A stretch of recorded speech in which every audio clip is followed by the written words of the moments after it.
I'm nervous for some reason. Swadika! Welcome back to Jazz Musical Vlogs. My name is Jazz Sunpanich and I'm a New York-based actor from Thailand.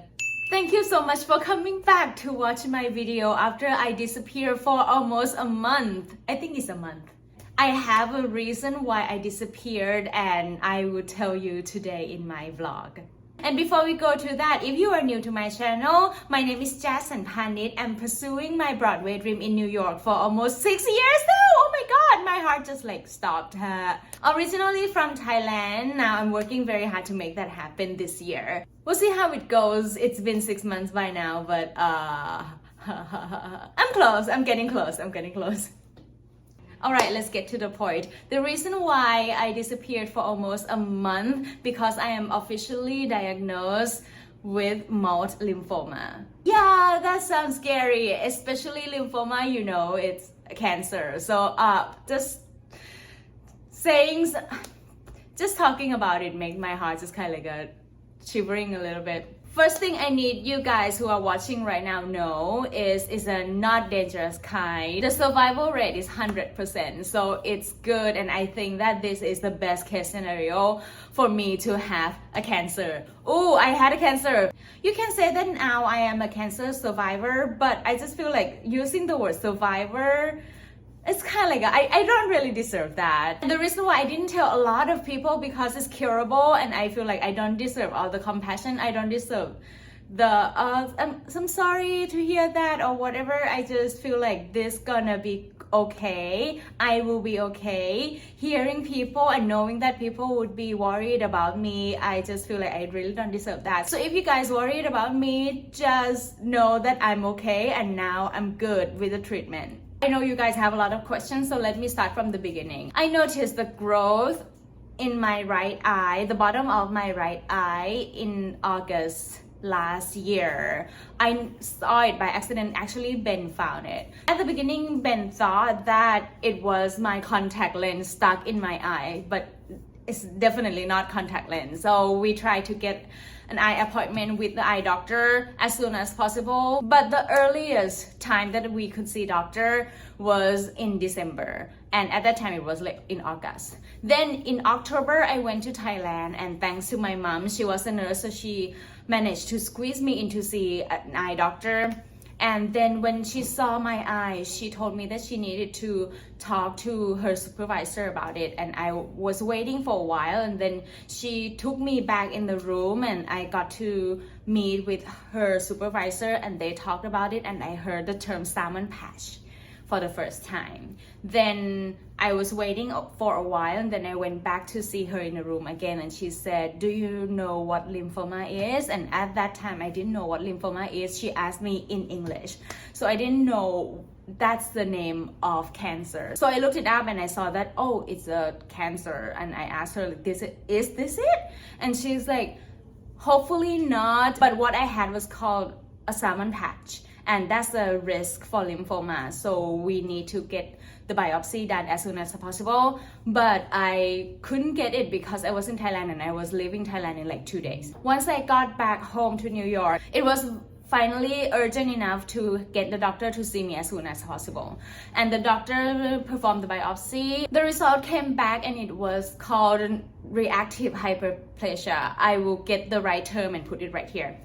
So she said that it's benign, it's nothing scary, it's not a cancer. So she transferred me to her colleague, which is another eye doctor that more specialized in cancer in the eye. This doctor sent in my biopsy just to check it one more time, and that's when she found that it's actually lymphoma.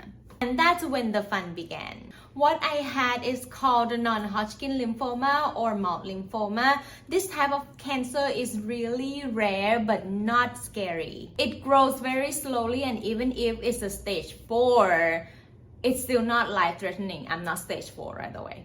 And it can be cured with radiation treatment. I was lucky that I didn't have any symptoms, so I didn't need chemo.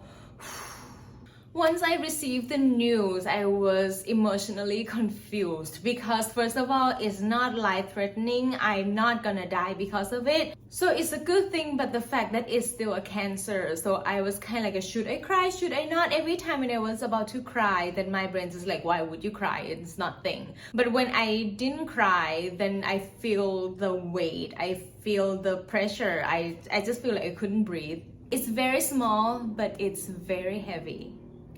I decided not to tell anyone at first because I didn't want to bother them. I didn't want them to be worried, especially I'm gonna be okay. There's nothing scary about it at all. But the fact that I didn't tell anyone at all is kind of make me feel alone, even though Ben knew it, of course, but he's not anyone else. He's part of me. He's part of my life. So the fact that no one knew about it kind of made me very lonely.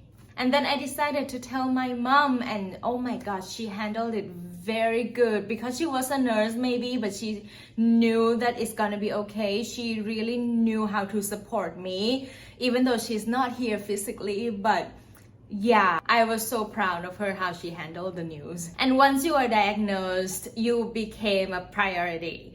I got every appointment that I need in 1 month, in 2 months. It's just very quick. I got every scan possible. I got PET scan, CAT scan, MRI, just to make sure that I don't have it anywhere else. I had so many appointments with doctors, with the oncologist, with the radiologist. I had so many appointments, and everyone did a great job explaining everything to me. So I knew exactly what am I going to face when the radiation treatment begins. So I was like, I'm good. So every time when someone asks, do you have any question? I'm like, you guys already answered everything, so it felt good.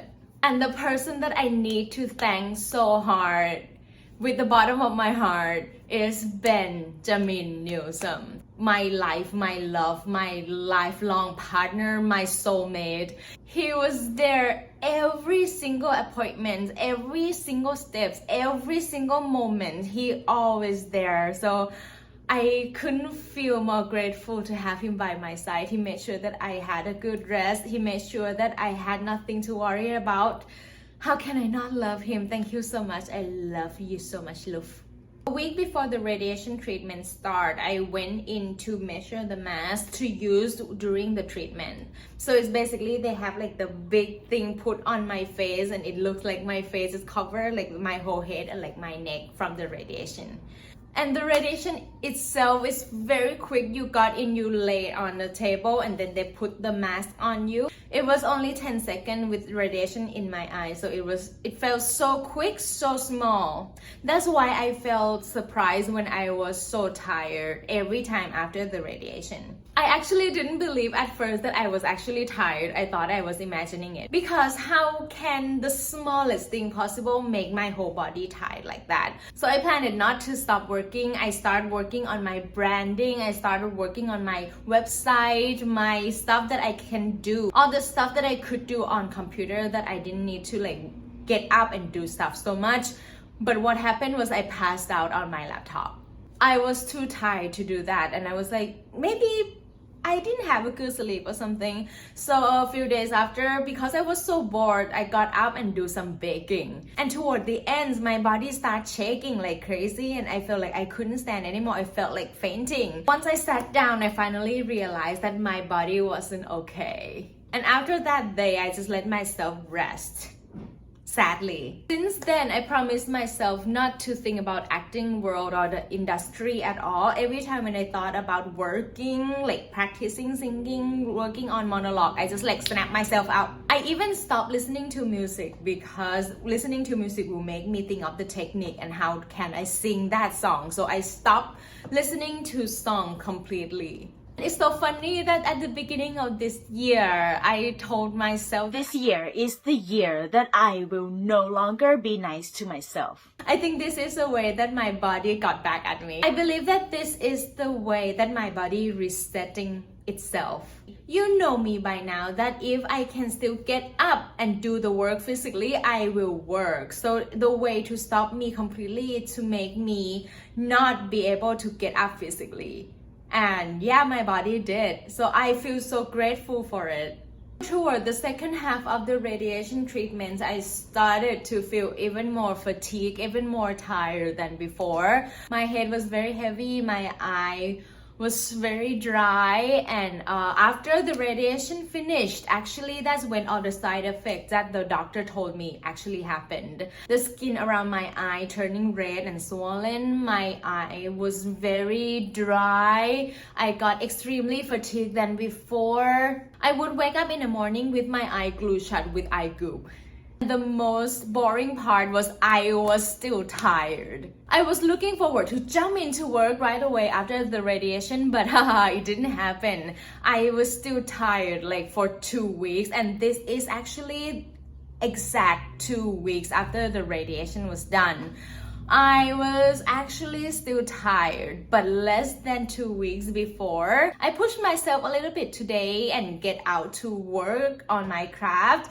I came back home, I still have energy to record this, so I think I'm getting better. The skin around my eyes stopped turning red, it looks close to normal now. I think everything is improving. Right now, what I need to be careful is I still cannot wear contact lens for another month, which is annoying because I got a self-tape request last week. I pushed anyway. I put makeup on for the first time in like 3 weeks, but I didn't put contact lens on, so I was actually performing without seeing anything. But when recording a self-tape, you're seeing stuff in your head anyway, so it was fine. And the thing that I'm so not looking forward for is I have a risk to develop cataract at the young age.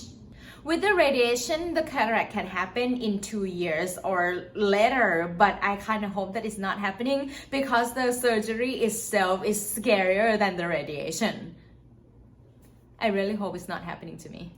So yeah, that's the story of my last month. I have more energy to get up and do stuff now, but I really need to take it easy. Right now, I prefer to rest a little longer in order to speed up my recovery process instead of starting to do something now and then extending my recovery process, which it sucks. I would expect a new video every other Monday instead of Monday. I'm sorry guys, but thank you so much for watching. And one thing that I have to say, even though I didn't tell a lot of people who already knew it kept checking on me, kept texting me, and I feel very grateful about that. Thank you so much for doing that. It really gave me energy to rest more during that time. And for people that I didn't tell the news to you personally, I'm so sorry that I kept that from you guys.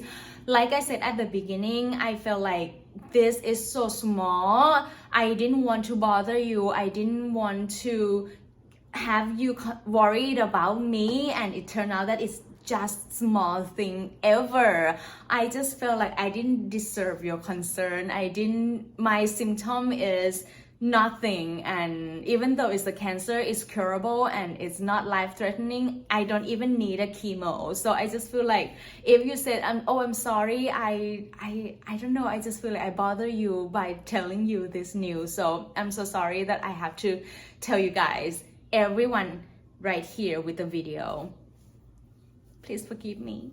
And that's it for this week, guys. Thank you so much for coming back to watch this vlog and continue to support me on the journey to Broadway. I have my energy back, but I'm going to take it easily, slowly, until I have full strength to jump in and start working again. But until then, see you next time. Bye-bye.